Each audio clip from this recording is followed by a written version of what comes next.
Well, ladies and gentlemen, welcome back to another episode of Mr. Sam, the Allotment Man. And today, we're going to see what my dad's doing.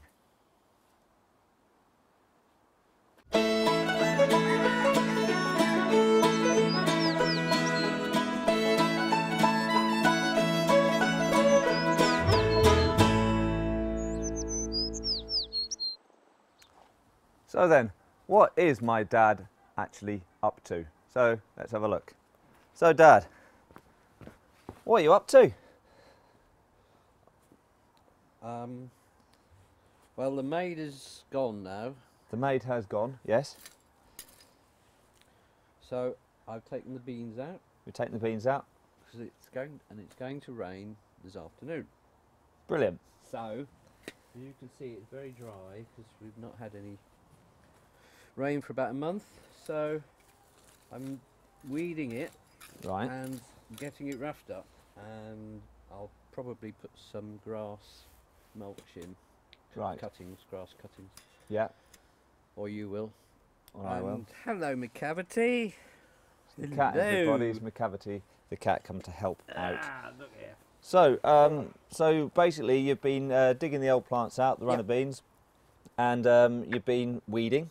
Yep. And I see you've got a strange tool here. Oh yes. What's this? Now that's a weeder, which a friend of mine, he's got one, and he gave. I took that design and made that. Is a design? Yeah. All right then. Okay. This looks a bit interesting. So, this is a weeding implement made by, was it Neville? Neville. Neville. We don't know where he got the idea from. He probably stole it. No, he was given one by a lady. He was given one by a lady. I don't think we should say any more than that. For services. For services. Excellent. So we're going to see what this is for, how to use it, and also how to make one. Oh, McCavity. There you go. Oh. McCavity the cat. She thinks. Okay, we're now in the shed with Dad, and he's going to show us how to make the cultivator. It's thrilling stuff. Over to you, Dad. Right. Okay.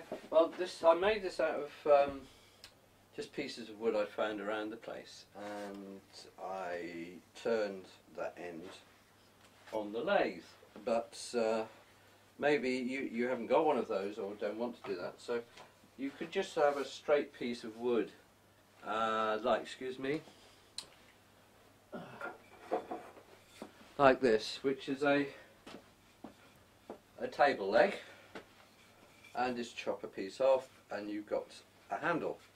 But if you want to be a bit prissy and nice, you could get. I found this under the thing, and we'll use that. And I also had some of this stuff, which is what they use it for banding things, air conditioning units and things.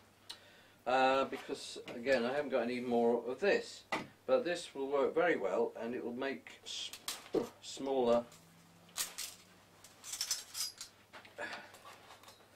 You have to be careful not to spring out because it can cut you. So what you have, and this has already got drilled holes in it, can you see that? And there you are. So you cut a piece roughly the same as that. You may want to make it bigger, but I think that's about right. So that's a piece which is going to be about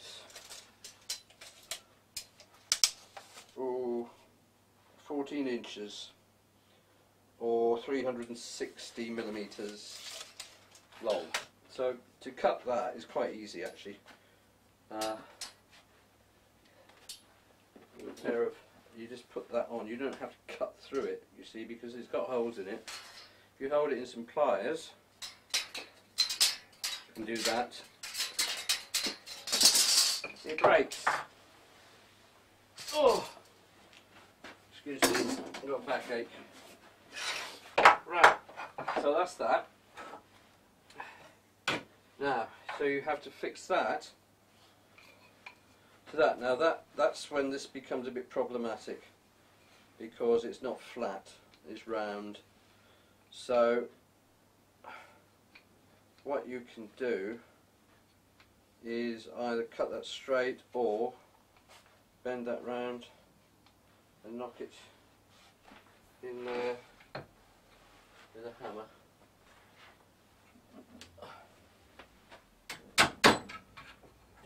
this roughly, you'll see why it doesn't matter too much in a moment. Right, now that gives you something that's fairly solid, or will be when it's fixed on, and then you go to the next bit. Right, so we have our piece of wood, and that could be straight. This one's curved just to make it more difficult for me, but straighter probably is easier. And our blade, the metal. And we put it into this little hand vise just for holding it while we drill. Now, it's not a good idea to drill through the metal and then the wood, because it might fly off. So, but if you do, just push it through to mark it, and then we're doing 2 holes each side, make it nice and strong, and then you can either push a pencil in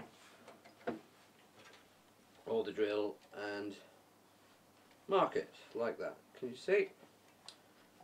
And there's your marks. Move that out the way. There's one, there's the other one, I don't know where that came from. And then you switch this on, bit of noise. That's not right. Again. Like that.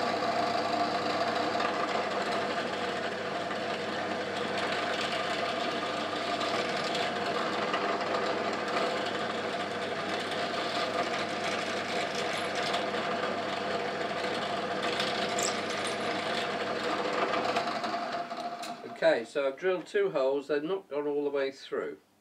This is because we are using these things called, we call them in England pot rivets, which are basically a aluminium thing with a needle on the end, and they go in the hole, and you have a machine that pulls out this metal piece and leaves the rivet behind and your piece of metal.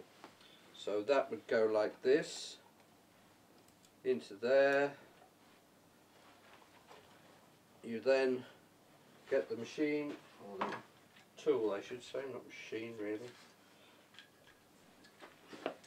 That goes on there, and you press down as hard as you can and pull that back. It takes a couple of goes.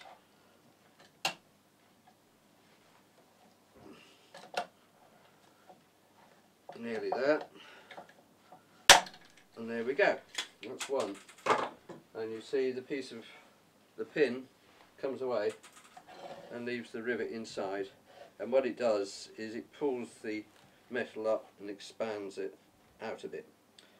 This is normally used on things like metal sheeting, and but it works pretty well on this.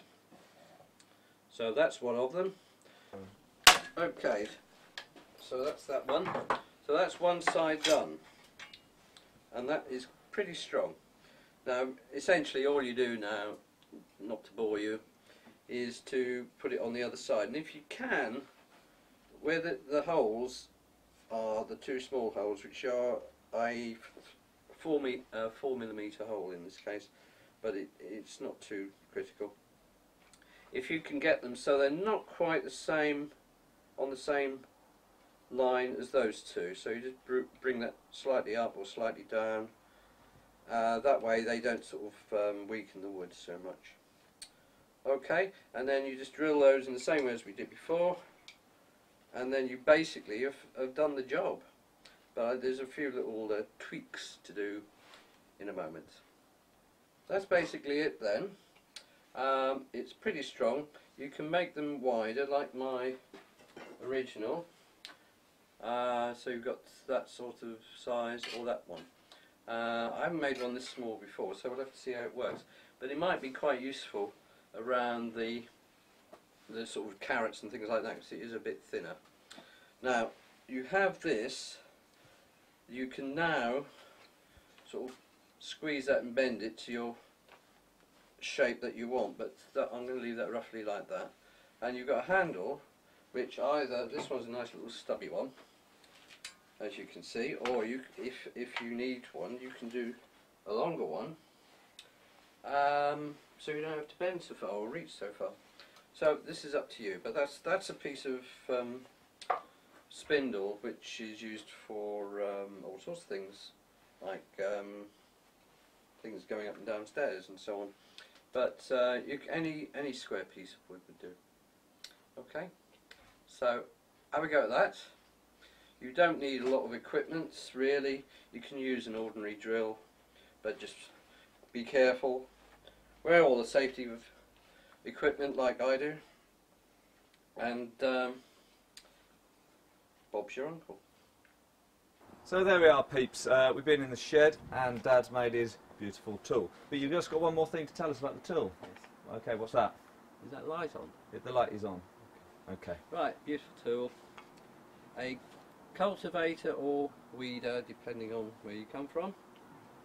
But it's not that sharp. It doesn't really need to be razor sharp, but you may want to just put an edge on it, like that. Alright. But you could use a file.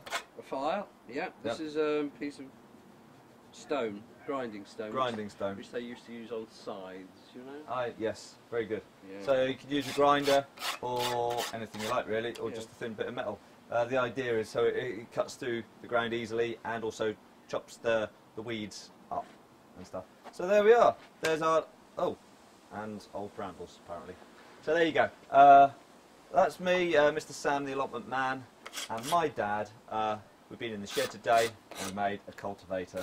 Hope you've enjoyed it and I hope you might use it. If not, apparently it's tea and coffee time. So that's it from us, Mr. Sam, the allotment man, and Dad, and happy growing.